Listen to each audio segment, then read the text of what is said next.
Hello. तो आज money box India में हम बात करेंगे लिक्विड फंड की। लिक्विड फंड जो है पिछले कुछ सालों से काफ़ी चर्चा में है और इसका लोग काफ़ी यूज़ भी कर रहे हैं। जो शेयर मार्केट से जुड़े हुए हैं वो तो काफ़ी इसका यूज़ कर रहे हैं, लेकिन कुछ लोग हैं जो अभी भी एफडी का यूज़ करते हैं। तो उनके लिए क्या ये एक अच्छा सब्सटीट्यूट हो सकता है या नहीं?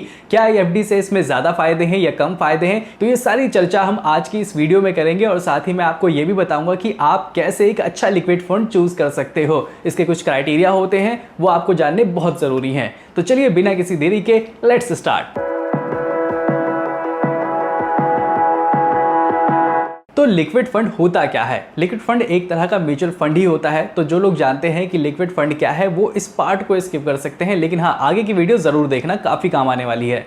तो जैसा कि मैंने बताया कि ये म्यूचुअल फंड होता है, तो म्यूचुअल फंड में आपने अक्सर देखा होगा कि पैसे जो है आपके जो म्यूचुअल फंड कंपनी है वो पैसे लगाती है इक्विटी में, शेयर मार्केट में। लेकिन लिक्विड फंड जो होता है, लिक्विड फंड में पैसा किसी शेयर मार्केट में नहीं लगाया जाता बल्कि उधार पर दिया जाता है बड़ी बड़ी कंपनियों को, गवर्नमेंट को। तो इन सब से जब उनको पैसा उधार पे दिया जाता है, ये लिक्विड फंड उधार पे पैसा देते हैं और वहां से जो उनको इंटरेस्ट मिलता है वो फिर हमारे साथ शेयर किया जाता है। और इसका जो इंटरेस्ट हमें दिया जाता है वो ऑलमोस्ट फिक्स रहता है, थोड़ा बहुत ऊपर नीचे हो सकता है लेकिन ऑलमोस्ट फिक्स रहता है। अब लिक्विड फंड वाले जो है पैसा कहाँ लगाते हैं, तो मैं आपको बता दूं, ये बड़ी बड़ी कंपनियों को पैसा देते हैं, जैसे अडानी, रिलायंस, इन सब कंपनियों को पैसा देते हैं उधार पर। इसके अलावा गवर्नमेंट को भी जरूरत पड़ती है तो उनको भी पैसा उधार पर देते हैं, इवन बैंक्स को भी देते हैं। एक लिक्विड फंड मैनेजर जो होता है वो सिर्फ 91 डेज के लिए ही किसी को पैसा देता है, किसी भी कंपनी को या गवर्नमेंट को, और उसके बाद फिर वो पैसा जो है वो दोबारा कहीं इन्वेस्ट करता है। हो सकता है कि वो दोबारा उसी कंपनी को वापस दे, लेकिन इनका जो टर्म होता है वो 91 डेज का ही होता है। इसलिए आपको जो है रिटर्न जो है वो ऑलमोस्ट फिक्स अमाउंट का ही मिलता है। अब भले ही फंड मैनेजर जो है वो 91 डेज के लिए किसी को पैसा उधार पर देते हैं, लेकिन हमारा पैसा जब तक इसमें इन्वेस्ट रहेगा हमें उस हिसाब से इंटरेस्ट मिलता रहेगा। एक साल का इंटरेस्ट मान लीजिए 7% है, तो 7% हमें इंटरेस्ट मिलेगा। अब बात आती है कि हम लिक्विड फंड में ही पैसा क्यों लगाएं। मैं नहीं कहता कि आप लिक्विड फंड में ही पैसा लगाइए, लेकिन लिक्विड फंड एक ऑप्शन है जो बेहतर हो सकता है आपके सेविंग अकाउंट से और मे बी एफडी से भी। तो चलो एक एक करके हम इसको समझते हैं। तो सबसे पहले सेविंग अकाउंट की बात कर लेते हैं। तो सेविंग अकाउंट में हमें कितना ही इंटरेस्ट मिलता है? 2.5%, मैक्स टू मैक्स 3%। ये बैंक टू बैंक डिपेंड करता है, लेकिन ज़्यादातर जो बैंक पर हैं वो अभी 2.5% का ही रिटर्न दे रहे हैं। तो अगर आप लिक्विड फंड में पैसा डालते हैं तो ऑब्वियस सी बात है ये कहीं ज़्यादा उससे पैसा मिलेगा आपको।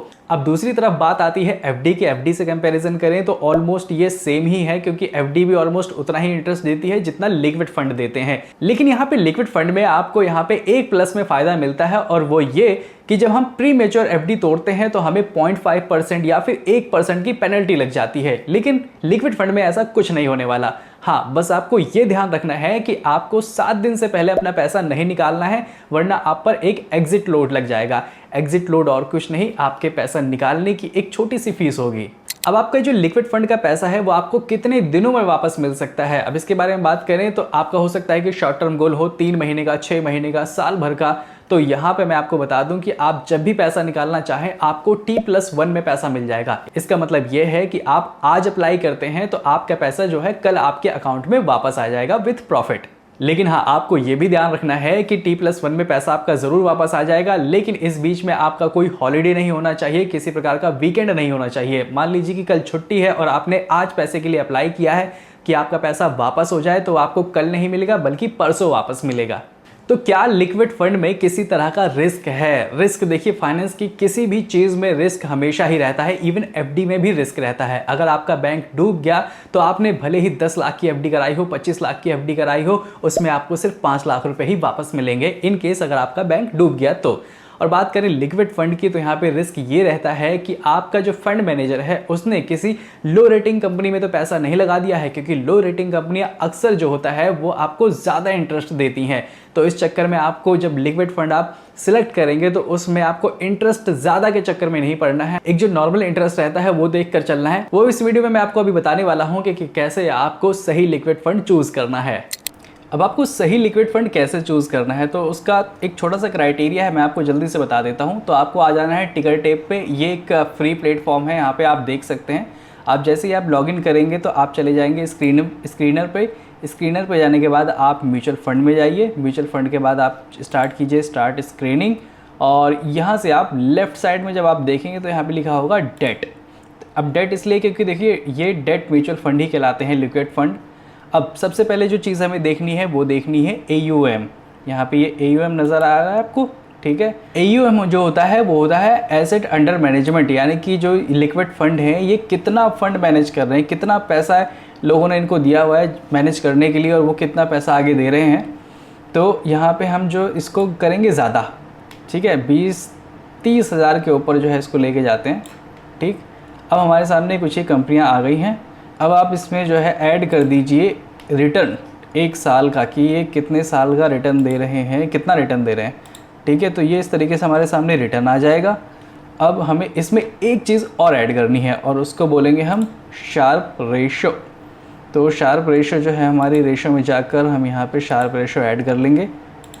शार्प रेशो कहने का मतलब ये होता है कि हमें कितना रिस्क लेकर, जो कोई फंड मैनेजर है वो कितना रिस्क लेकर हमें कितना रिटर्न दे रहा है। तो मोटा मोटी आपको ये समझना है कि यहाँ पे ये जो चीज़ें हमारे सामने खुल गई हैं, मैं इसको एक एक करके बताता हूँ। शार्प रेशो आपका ज़्यादा होना चाहिए, ठीक है।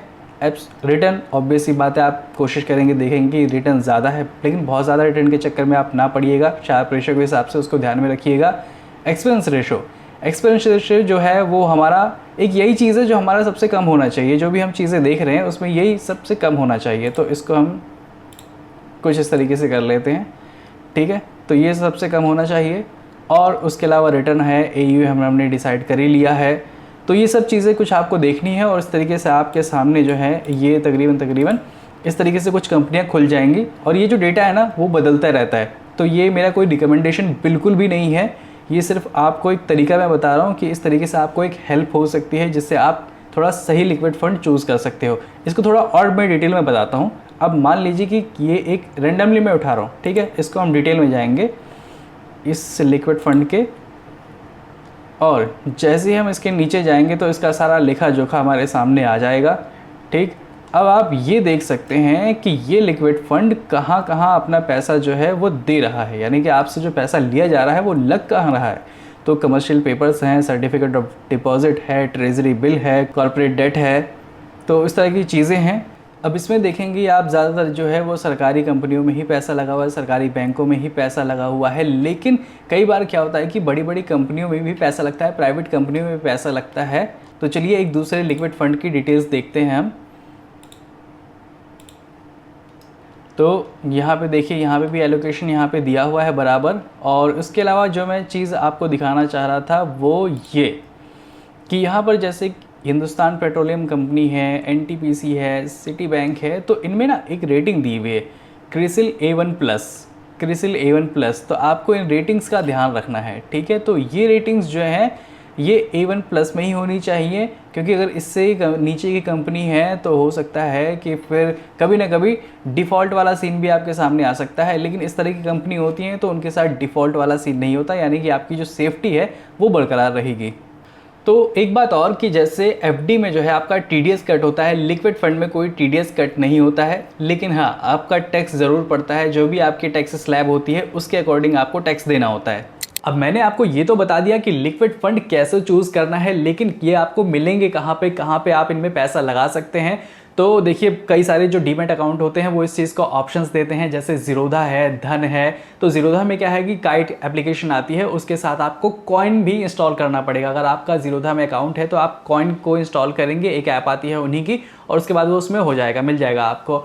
और अगर धन यूज़ कर रहे हैं, जैसे कि मैं यूज़ करता हूँ धन और ज़ीरोधा में दोनों ही यूज़ करता हूँ, तो अगर धन यूज़ कर रहे हैं तो आपको धन के अंदर ही लिक्विड फंड का ऑप्शन मिल जाता है। म्यूचुअल फंड का ऑप्शन मिलेगा, उसी के अंदर आपको लिक्विड फंड मिलेगा। बस उसको आपको एक्टिवेट कराना है और उसके लिए आपको कोई अलग से ऐप को इंस्टॉल करने की ज़रूरत नहीं है। तो अगर आप InDemat के जरिए जो है लिक्विड फंड में पैसा लगाना चाहते हैं तो मैंने डिस्क्रिप्शन में लिंक दे दिया है, वहाँ जाकर आप ट्राई कर सकते हैं, चेक कर सकते हैं। तो आपको ये वीडियो कैसा लगा मुझे कमेंट में ज़रूर बताइएगा। और भी कोई आपकी क्वायरी हो तो मुझे इंस्टाग्राम पर DM कर सकते हैं या फिर अपने इस वीडियो में कमेंट भी कर सकते हैं। मैं ज़्यादा से ज़्यादा आपके क्वेश्चंस के आंसर देने की कोशिश करूँगा। तो फिलहाल इस वीडियो में इतना ही। शेयर मार्केट और फाइनेंस से जुड़ी मैं और भी वीडियो लाता रहूँगा। तब तक आप मेरे चैनल मनी बॉक्स इंडिया को सब्सक्राइब कर लीजिए अगर आपने सब्सक्राइब नहीं किया है तो। मिलते हैं अगली वीडियो में। Till then tata bye bye.